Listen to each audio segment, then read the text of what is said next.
Hey guys, let's get a little bit personal. Now, I have been wanting to do this video. I know I've shared a little bit about myself, but I wanted to share a little bit more about my journey as an Amazon FBA seller and how it came about.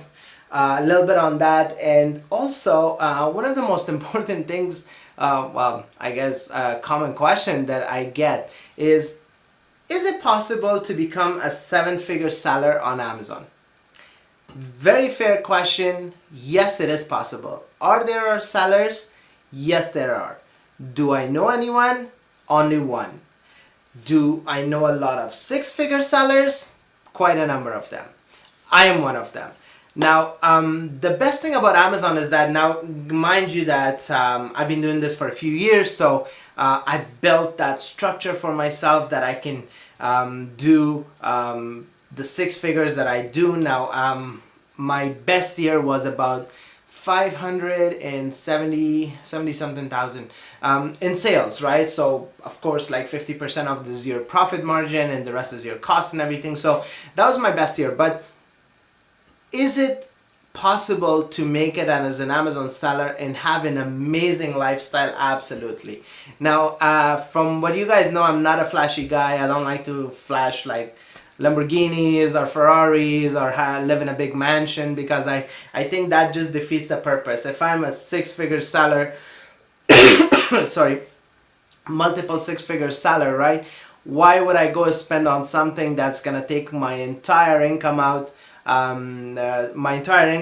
In just a car, which is not even an investment. So I live a little bit differently, but I love investing in properties, and that's what I do. Is whatever I make, I basically invest, and I don't try to keep much, because your money cannot just stay still.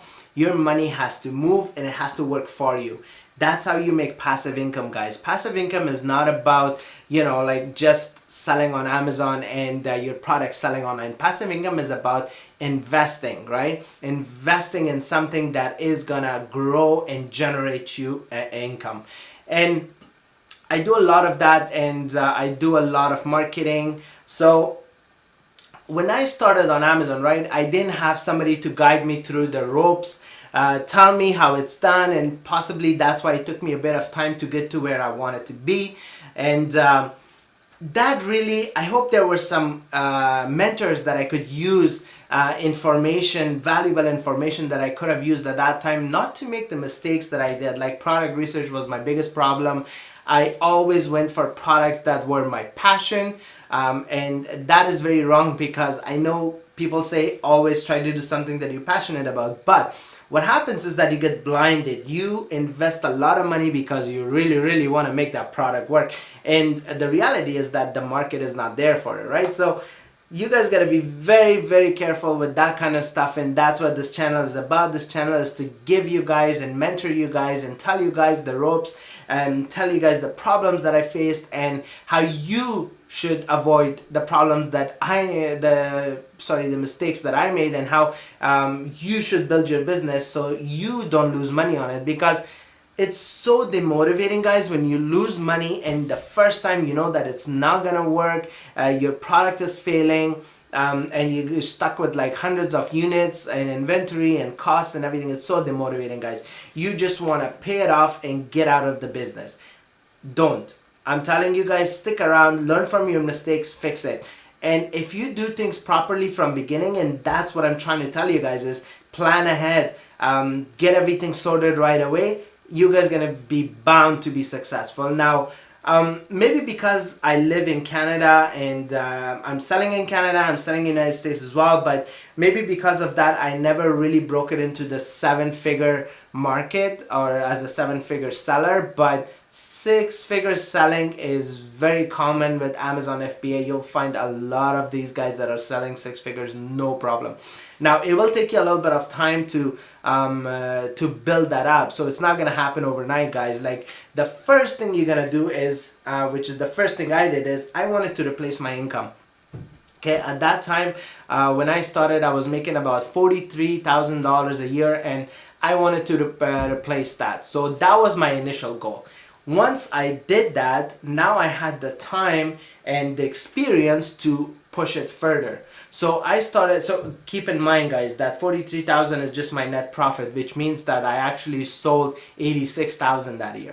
So that was my initial year. So after that, my plan was to sell twice as much, to actually the income that I had and times it by 2, 3, 4, 5 times, right? So, and that's what I've been doing. I'm halfway there to be a 7-figure seller, but I'm not there yet, guys.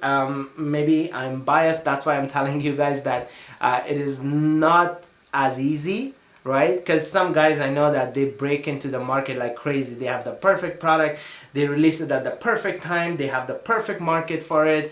Most of these guys in US, like, they hit it big. So it is possible. United States is a huge market for Amazon FBA and Amazon sellers in general. So even if you're in Europe, China, wherever, Asia, India, wherever are you, Amazon is big, right? So United States never negate that market. And I know the Asian market is big too, so you will get a lot of products there as well. But I found that a lot of times people like to stick with a platform that is known or that is created within their continent. So if it is Amazon FBA, which is created in the United States, people like to shop there or from United States or Canada or the North American continent. If it's a website that is huge in East, like Alibaba or what have you, or other websites, people tend to shop there just because they want to support the local continent market, right? So that's why depending on what you're selling, where you're selling, if you're selling on Amazon, please do not negate United States. Sell there. It's amazing. It's a big market, over 300 million people, where Canada is about 35 million. So you guys do the math, and based on population, you're gonna get a lot more sales. So sell in both places. Figure out the details of both markets and sell in both markets. Never sell in one. Never put your eggs in one basket. And the third thing that I've learned is basically never ever put your eggs in one basket. I know I just said it, but what do I mean by that? I started selling one product, and when I started selling one product, I made money. I replaced my income with that one product. But what happened, the sales started to slow down a bit, and I panicked, right? I'm like, oh shit, right? I didn't prepare for this. So it's always good, guys, to get into your second, third product. So once one is successful, make the other one successful. Well, this one is running in the background, which requires half an hour of your time every day. Start searching for your second, third, fourth, fifth product, because that's how you're gonna make it into the big 6-figure business. You're not gonna make it from one product. No matter whoever tells you by one product you're gonna make 6 figures, hell no, that's not gonna happen. Amazon is all about finding profitable products at that specific time, and products change, times change, people's taste changes, trends change, right? So you got to keep all that stuff in mind. And that's part of being a businessman, is to keep ahead, think ahead, project, figure out what you need to do, figure out what you need to sell. I hope this video helped you guys. I hope this gave you a little bit of insight into what I do on Amazon, and I'm gonna share more about myself down the road with you guys, and I would love to hear your stories. So drop it in the comment below. Like this video if you liked it. If you didn't, give it a thumbs down, right? Whatever. And yeah, subscribe to my channel if you haven't done so already, or if you're new to this channel, welcome. And that's it. Thank you so much, guys. Have a wonderful evening, and I'll see you guys then. Bye.